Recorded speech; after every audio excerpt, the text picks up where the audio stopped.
The dusty photograph lay forgotten in a wooden crate, buried beneath decades of accumulated memories in the attic of the Denver Historical Society.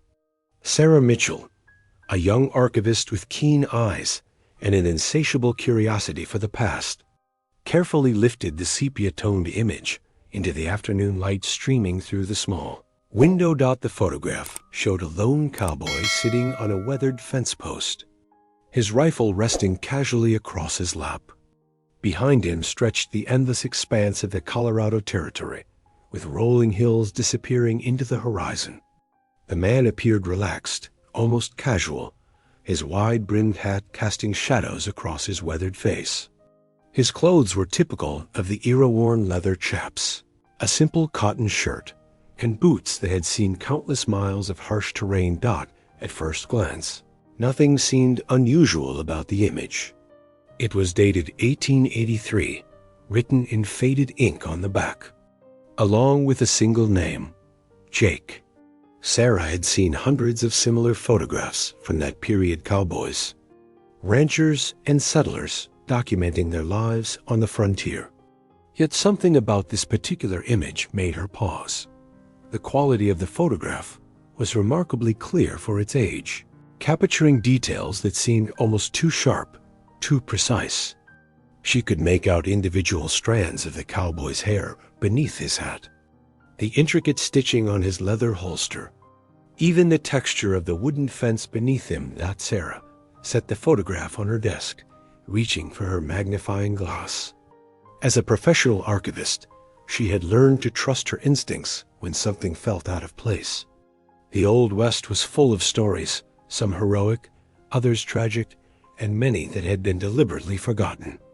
She had a feeling this photograph might be hiding one of those forgotten tales. The cowboy's eyes seemed to stare directly at her through the lens of time, holding secrets that had remained buried for over a century. Sarah adjusted the magnifying glass, bringing the photograph into sharper focus. The cowboy's rifle, a Winchester repeating rifle common to the era, lay across his lap with practiced familiarity. His hands rested confidently on the weapon, suggesting years of experience with firearms. But as Sarah examined the image more closely, her breath caught in her throat. There, etched into the wooden stock of the rifle, was something that shouldn't exist: a series of small, precise notches carved into the wood. At first, she thought they might be decorative marks, or perhaps tallies of successful hunts. But as she counted them, a chill ran down her spine. 23 distinct notches, each one carefully and deliberately carved. In the Old West, such markings on a gunfighter's weapon typically represented something far more sinister than hunting trophies. They were often used to count human lives taken, a grim scorecard of deadly encounters. But what disturbed Sarah most was the methodical precision of these marks.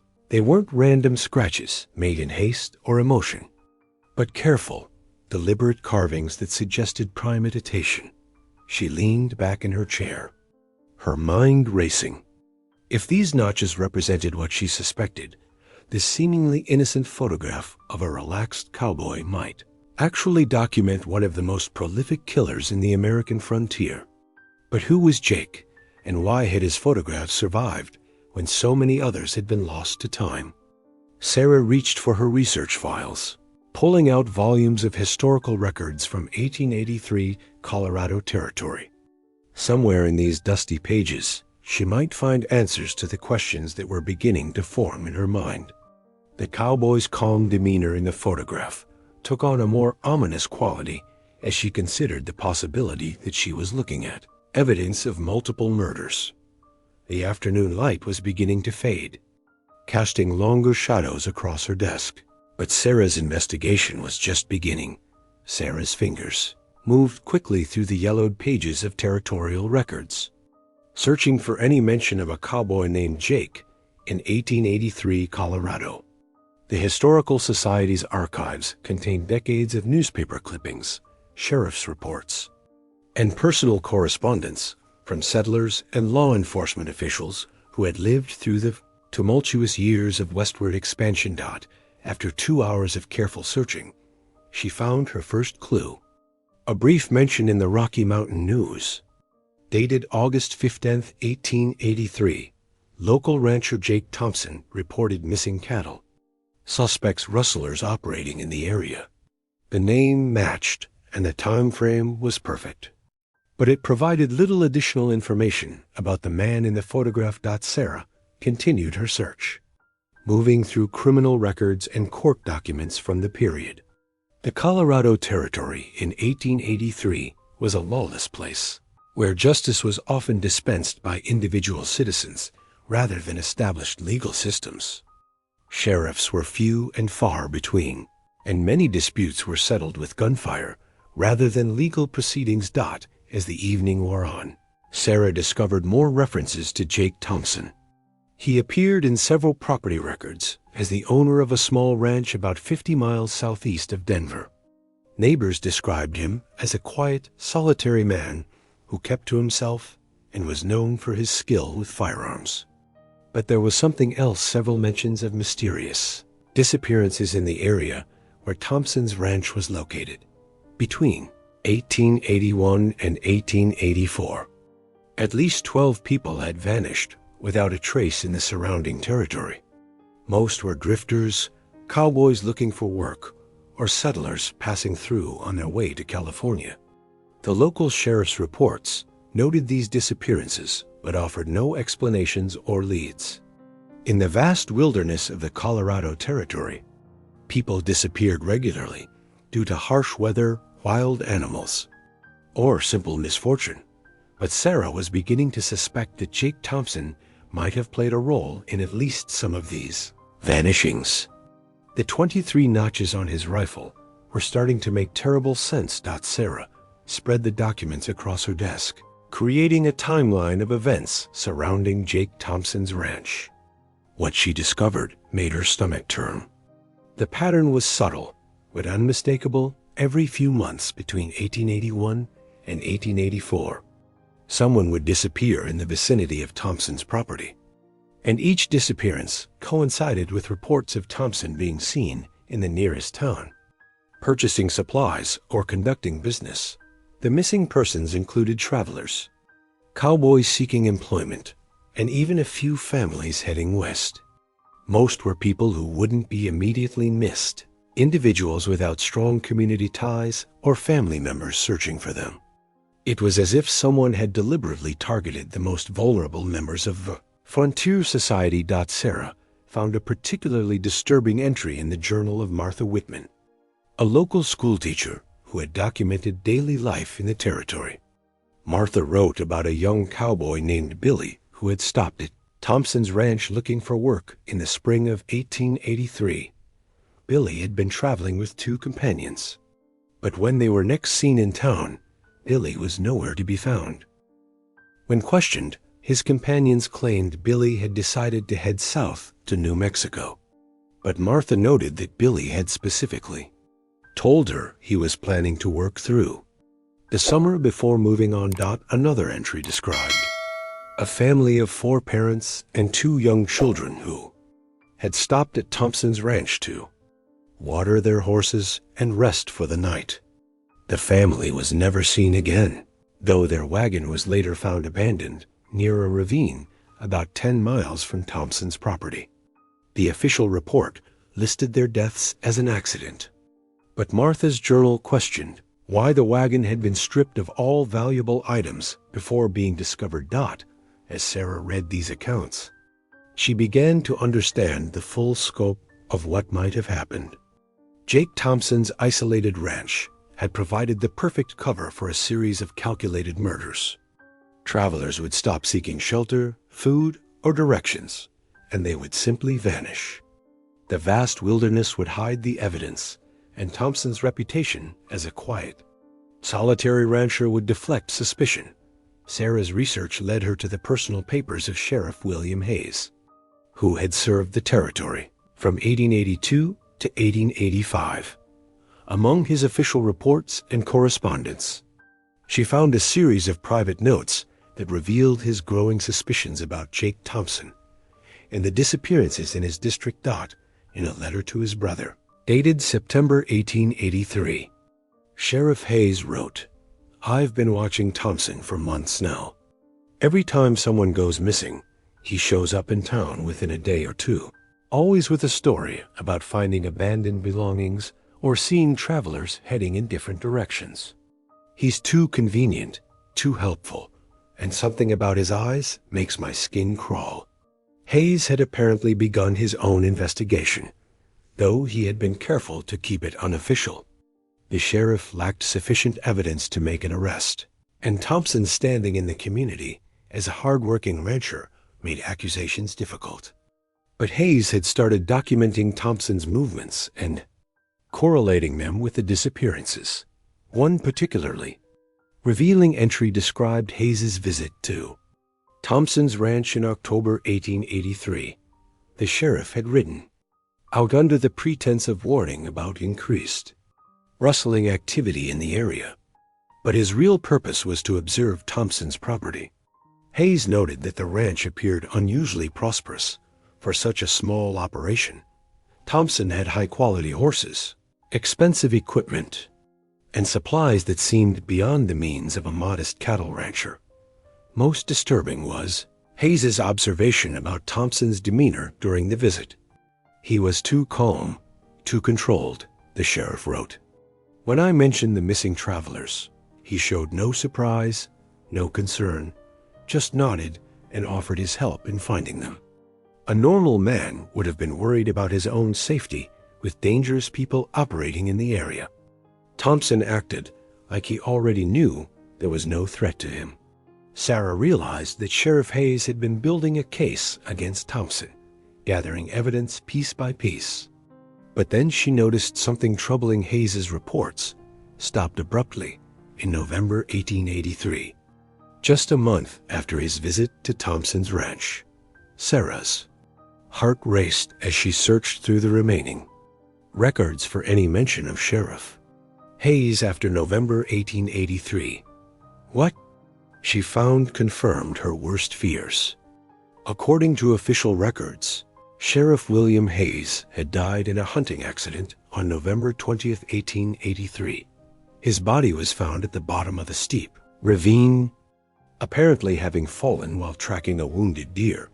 But Hayes's personal journal told a different story.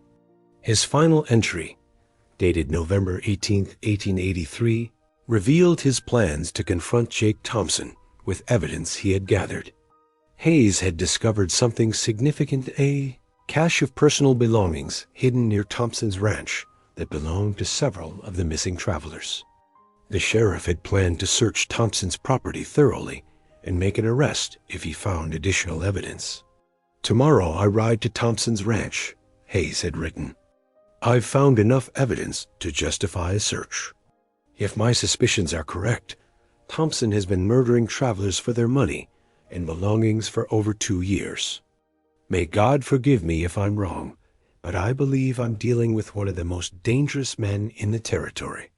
The hunting accident that killed Hayes 2 days later suddenly seemed far too convenient. Sarah cross-referenced the location where Hayes's body was found with maps of the territory and discovered it was less than 5 miles from Thompson's ranch. The official report claimed Hayes had been hunting alone, but his journal entries consistently mentioned his hatred of hunting and his preference for fishing. Sarah found one more crucial piece of evidence in the coroner's report. Hayes had been shot once in the back of the head with a high-caliber rifle before falling into the ravine. The wound was attributed to an accidental discharge from his own weapon during the fall, but the angle and trajectory described in the report suggested the shot had come from above and behind, exactly the type of shot a skilled marksman might make from a C-day concealed position. Jake Thompson had eliminated the one person who posed a real threat to his operation, and he had done it so cleverly that it appeared to be an accident. With Sheriff Hayes dead, Thompson's crimes had continued unchecked. Sarah discovered that disappearances in the area had actually increased in 1884, as if Thompson had become emboldened by successfully eliminating the threat of law enforcement. But her most shocking discovery came when she found a detailed inventory of items seized from Thompson's ranch after his own mysterious disappearance in early 1885.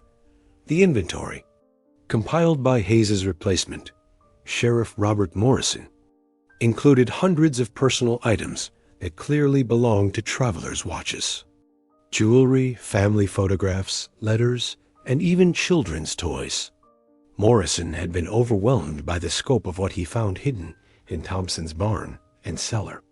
The new sheriff's report estimated that the belongings represented at least 30 different individuals or families. Among the seized items was something that made Sarah's blood run cold. Sheriff Hayes's badge and personal effects, including his journal with several pages torn out.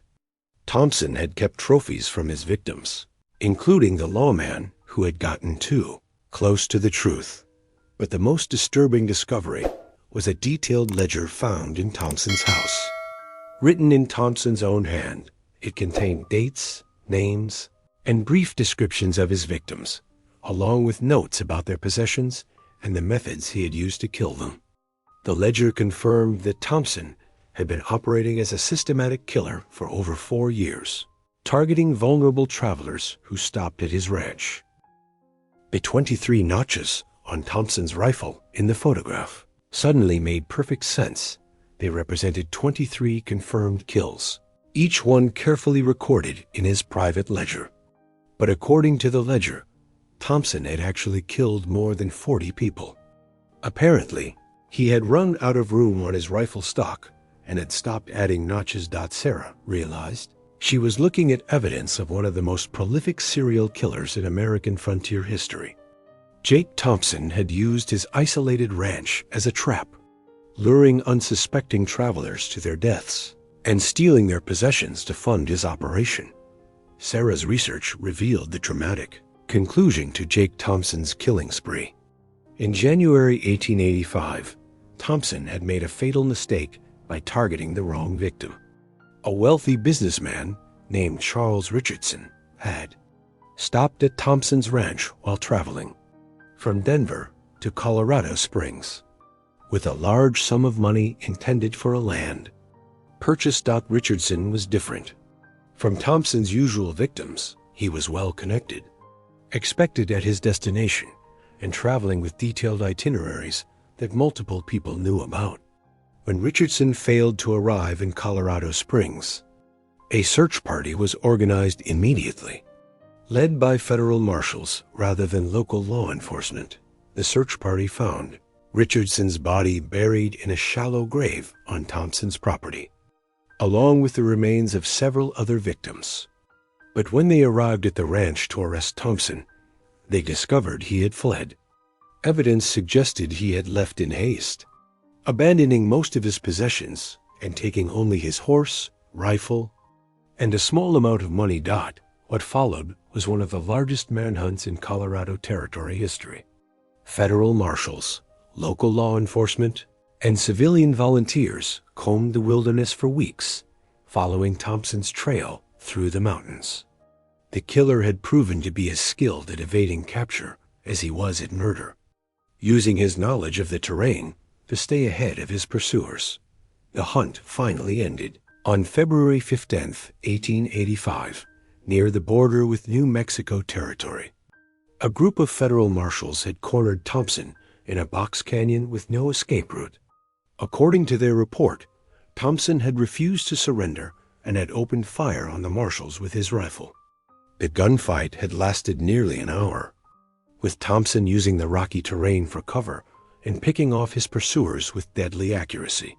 But Thompson's ammunition had eventually run out, and the marshals had closed in. Rather than face capture and certain execution, Thompson had taken his own life with his final bullet.